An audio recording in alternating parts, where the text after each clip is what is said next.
l'année 2018 a été une année charnière. On a vu donc que la part des moteurs entre guillemets alternatifs, donc toute technologie qu'on a évoquée dans la table ronde juste avant, a commencé à grignoter par rapport à la part du moteur thermique. C'est certainement une évolution structurelle, c'est-à-dire qu'effectivement, on a connu par le passé des pics et des creux sur l'évolution. Là c'est certainement une tendance structurelle. Après, la question, c'est à quel horizon les choses vont vraiment être marquées. On parle de 2025-2030, avec des parts de moteurs thermiques qui seront certainement en dessous de 90% des ventes.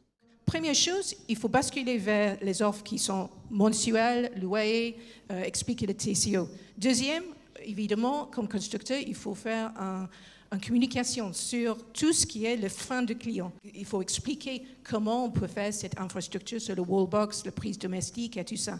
Et le troisième, pour moi, c'est effectivement le développement des services. Carla Goen a expliqué un petit peu dans la dernière table ronde sur le service de mobility peut-être. Si vous avez une voiture électrique, peut-être vous avez besoin d'un véhicule thermique pendant le week-end ou pendant les vacances.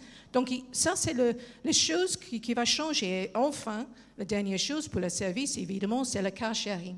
Donc pour moi, il y a trois thèmes il faut pour le client, il faut expliquer. Et ça, pour réduire ces craintes, pour rassurer le client.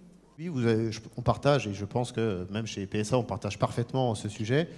Il faut qu'on arrive à trouver les moyens de réintégrer l'expertise sur la fabrication des batteries en Europe. Alors, peut-être pas forcément sur cette génération de batteries, peut-être sur la prochaine, comme les batteries solides par exemple. Mais oui, je peux vous assurer qu'on y travaille fortement. On n'a jamais annoncé que demain matin, on allait être le premier fabricant. On annonce un plan sur une période de temps qui est assez longue.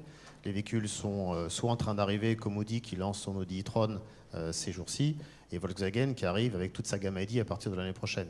Donc on a déjà des véhicules électriques, mais les grandes annonces sont pour les 5 à 10 années qui viennent.